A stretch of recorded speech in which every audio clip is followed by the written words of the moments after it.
Hello, my name's Ted Clark from TimeXtender, and I wanted to take some time today to show you how TimeXtender does data warehouse automation. Walking you through some of the core features of the product, some of the most frequently asked ones, and then some of the new ones that really separate why you use a data warehouse automation tool. So I wanted to start completely in the tool, but show you a view of TimeXtender from a blank screen and show you how easy it is to get from a data source through your managed stage and data warehouse and into a queue. So I'm starting a blank screen within TimeXtender, and I'm going to go create a new project and call it Notes.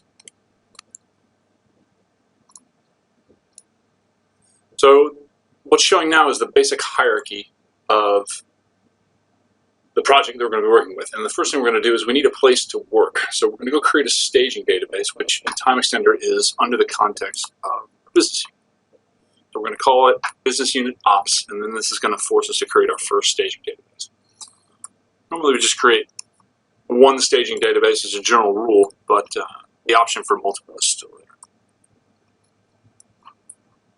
So we'll create that database and hit OK. And then we'll go create a respective data warehouse.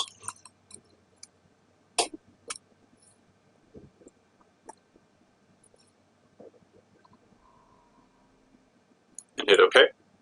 And now we have our framework for how we're going to go connect to data in the source, bring it in, and do what we're going to do. Now, I'm going to try and do this quickly so we can actually go back like you really would in practice and go modify a quick kind of trial solution or pilot solution that you may have created at some point in time. So I can pick from any number of data sources, but here I'm going to pick a SQL Server data source, and I'm going to connect to one on my machine called Deb.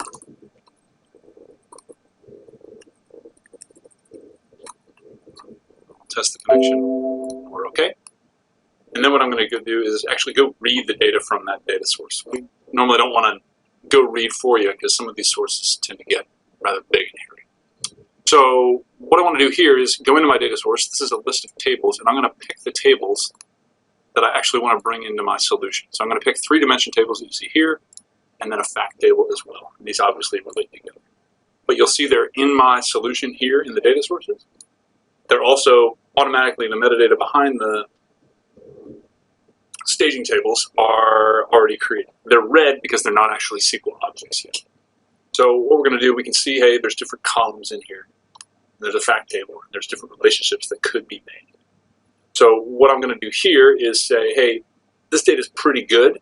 I'm just going to move it straight away onto my data warehouse. Now, the stage is a place to go do anything you can dream of with your data, but in this case, we have everything pretty set. So I'm going to go forward and do a data warehouse. Now, what I am going to do in the data warehouse is actually take that model set, and I'm going to do two things. I'm going to create the keys on the tables, which is primary keys for the dimensions, which are really simply what identifies these as unique. They're all one column. And then I'm going to do the same in my fact table. In my case, I have a multiple column defining the primary key.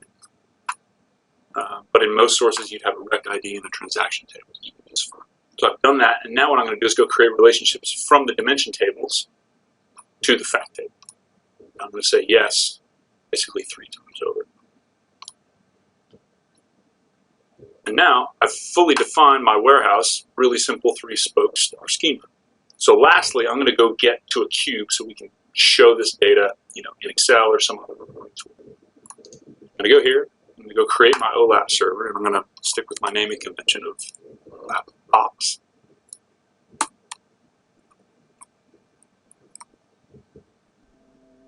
Connect, and hit OK. And now I'm going to go open the data warehouse so I can go drag drop, create my cube. So first I'll make some dimensions, really selecting defaults.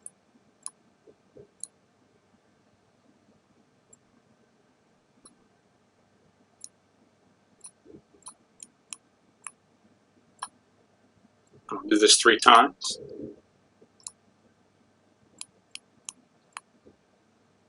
And lastly, I'm going to go create measures.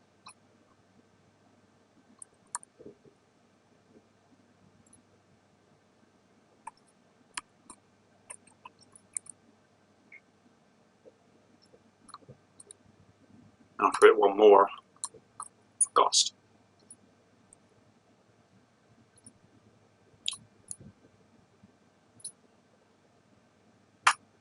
Okay, it recognizes my relationships, so I'll accept them, and now I've totally created a cube. So what I'm going to do is go run this cube,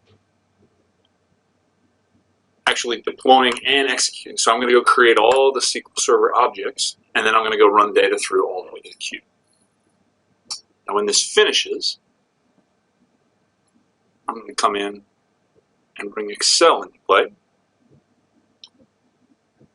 and show you how we connect to the cube we just made.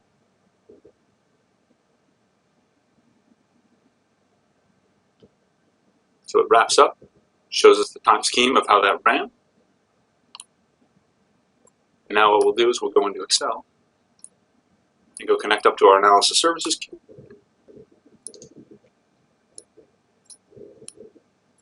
Finish. And now what we can do is we can drag our sales number in there and break it out by customer segment or by region. And there, really quickly, we can take data in a database and really get it into a place where it can now start to be analyzed and find the different points we need to go next.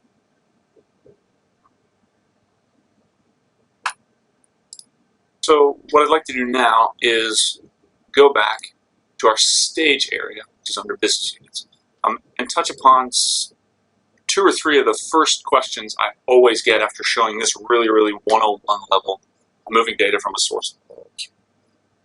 The first thing people usually say is they say, hey, we have huge tables. How do you do what TimeXtender calls incremental load? I go, perfect, let's show you. This is one of the things you need to do all the time. And it takes quite a bit if you're actually writing the code behind it. So I wanted to show you how we do this in a fact table. So we pull, in this case, 30,000 records of data across. We only want to do that once. That could be 30 million records. That's the case where you actually do it. So it's done through using a 3-step process. The first step is define the primary key. So we did this in the data warehouse. I didn't do it in the stage for speed reasons, but we're just going to go define the same primary key. That's step 1. Second is we go in and we say, TimeXtender, we want this table settings, to be set up to do source-based incremental load. So this is the simplest of the 2 cases, and the one that actually increases performance. So we're going to click on source incremental load. What that's going to do is say, hey, from the source, we want to load based on what we've already loaded. TimeXtender will track that actually in a separate table as to what we've already loaded. You see these warnings come up. This actually tells the story of what are we actually doing. We're not truncating the final table that we've loaded data into. We're still going to truncate the raw table, which is the data that we bring in each incremental time. But we no longer truncate the valid, because we don't want to have to bring in data over and over again. So this is step 2. Hit OK. And lastly, we're going to go tell it, OK, we know we don't want to bring repeat data in, but what defines repeat data? To do that, we go back to the prepared table down here for point of sale. And rather than add just a where clause, we add an incremental where clause, which is specific to the data in the source. So we're going to do this on date. And by default, it's going to define, hey, I'm going to load stuff once and assume it's not going to change. In my case, I'm going to say, hey, it may change for a period of 7 days. So I set up a simple subtraction. Hey, load everything that I haven't loaded already, and the stuff that is 7 days recent. So now I've fully defined that incremental. What I want to do is I want to run this twice. The first time I'm actually going to deploy it again. I want to show you some row counts around how this is working. So run this, see it go pretty quickly. Now what we're going to go do is preview this table. And I mentioned before the raw and valid table. So this is a count of the second table, the valid. There's 32,000. I go count the raw. Again, there's 30,000 rows. We just full loaded that table. I hit close and just execute this again. This is any subsequent execution. I run it again. It runs pretty quick. But now when I go look at these row counts, I see, hey, 32,000 are valid, good. I've kept the integrity of my data. But my raw table, only has about 500 rows. That's my last 7 days worth of data.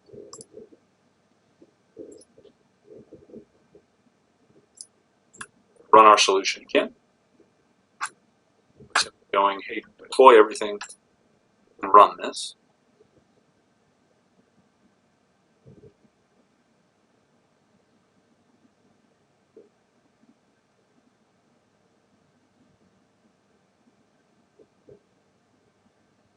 And now see how it runs. Now, my reason for running this isn't to go show you, hey, those 4 things we just put in, here's how they work. My really reason for showing you this, look how long this runs in a single threaded capacity.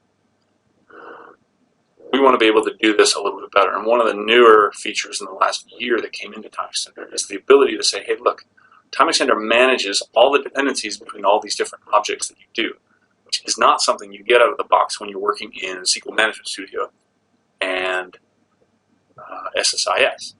Because we manage those dependencies, there's an inherent easy way to now multi-thread this and run this as 3 threads, or however many threads your server is kind of set up ideally for. And I wanted to show you how to set that up. So we do this on the execution level, so when things get scheduled, we're able to do that. And what I'm going to do here is add an execution package, and this is something that could be scheduled. But the simplest way to say, hey, execute the whole thing. So I'm going to name this all, call it, hey, execute this root level project. And I'm going to come in here and say, hey, by how long it takes to run these things, run this project in 3 threads. And then I'm going to hit OK. I have to deploy something, which is really just touching base with the SQL Server, so this gets implemented. So I'm going to go back. Let's take one of these tables. It really can be any table that gets back to the execution and actually execute this. And now what you'll see is, hey, as it finds tables that are not dependent upon each other, we can go spin up and run something else in parallel. So very quickly with my 3-dimension tables, product, geography, and customers, it says, hey, these aren't dependent upon each other at all. So let's spin up 3 threads. And you can see when we have gaps, hey, we couldn't run this until this finished. So these kind of tail together. But the setup of those dependencies and the ability to get this to run is very, very quickly since TimeXtender's managing those dependencies. Just off the cuff, as a performance measure, customers of TimeXtender who had solutions before this feature was available found pretty much across the board that by just going in and taking their projects built on the old version, upgraded to the new, enabling multi-threading, cut their run times overnight, across the board 50%. Hour-long processes now ran in 30 with no further development. So that's kind of some of the advantages that you're seeing for having this managed metadata behind the scenes.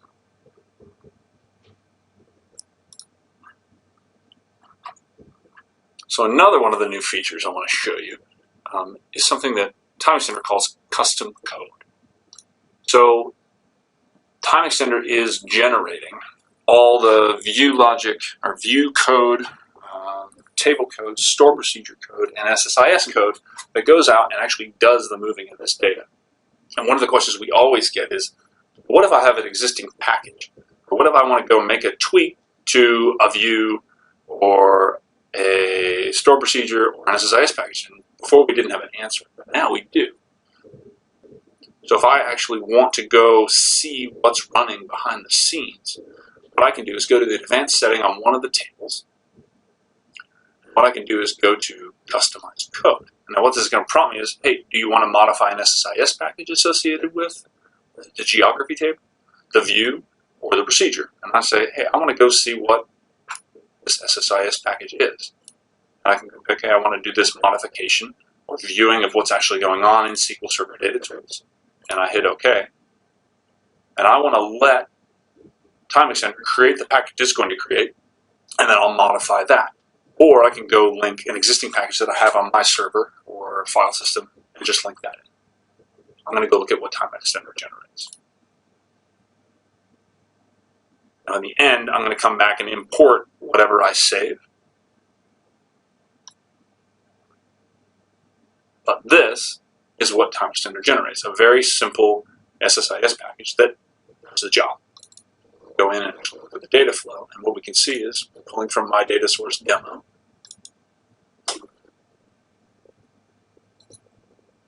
pulling these columns across from my source, and then we put them in our staging table, which is the table that we created in that new stage ops database.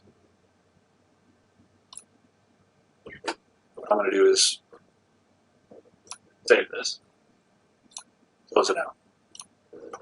And now, because I can see parameters and delete, I have another package that now I have to manage this package completely on my own. TimeXtender won't override it anymore unless I delete it. Now I can see that here because there's this little cog that sits on the table. I can get rid of it, or I can know that, hey, something on the back end's running that I have to manage a little bit closer, but it's within the TimeXtender version control system.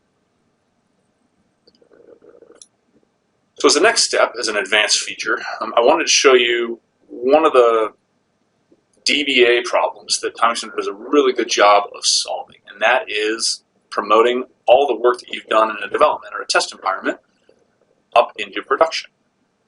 Inevitably, you're doing this, you're pointing to news sources, and people find themselves on a Saturday night having to go modify production code to point to the right source and do that. And at the end of the day, that's just a downright risky proposition.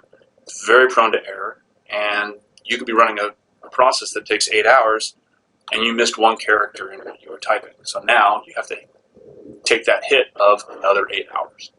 So the way TimeXtender works is we set up multiple environments. And in this case, I've been working in a development environment. And I have my development environment connected to demo. My stage database is stage ops, and I define for each of the databases that I work with, source to stage to data warehouse to OLAP cube, what database that actually is for each environment. So here I have development, and then here I have another set of prod. Now here my source is actually the same thing, which is fine. But here I have a database for my data warehouse called Cowboy Data Warehouse. So I'm going to hit OK because I've set this up prior, but you can see the matrix of connections that you really have to care about. Now when it comes down to it, I can take my dev project,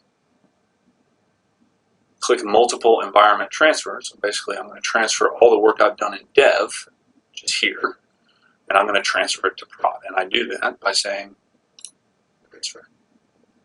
Gives me a reminder of a couple things. And I let it transfer. And what this is basically doing is copying the metadata with all the new pieces in place.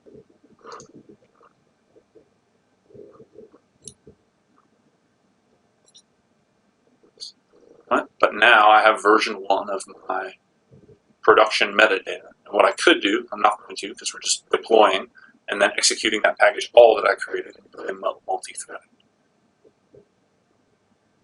So I'm just going to close out. But that is how it works, and it really simplifies and takes your having to change code in production to next to nothing. You set it up once, and once you've successfully done it once, you've effectively tested your configuration, and you really don't need to change it going forward.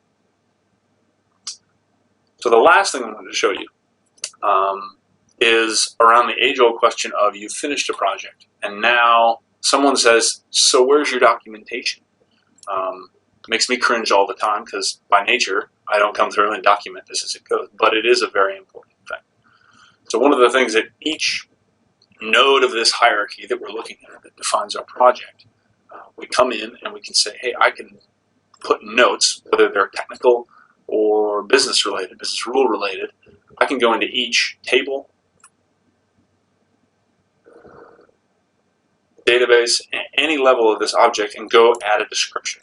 I can say, hey, this is the, very simple, this is the customer table from all sources. Right now we only have one source here, but we could have multiple sources of customers, and the warehouse will aggregate them all together and be representation of that. So we hit OK.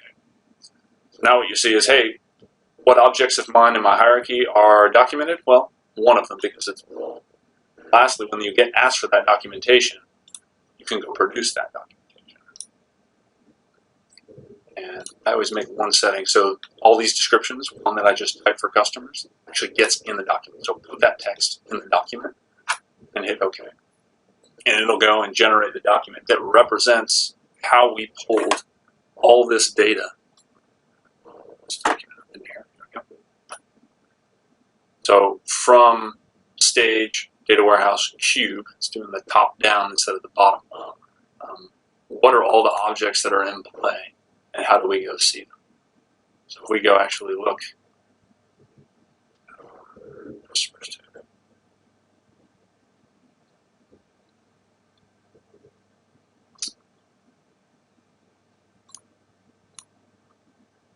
you can see, hey, that comment I just put in here, this is the description of it right there.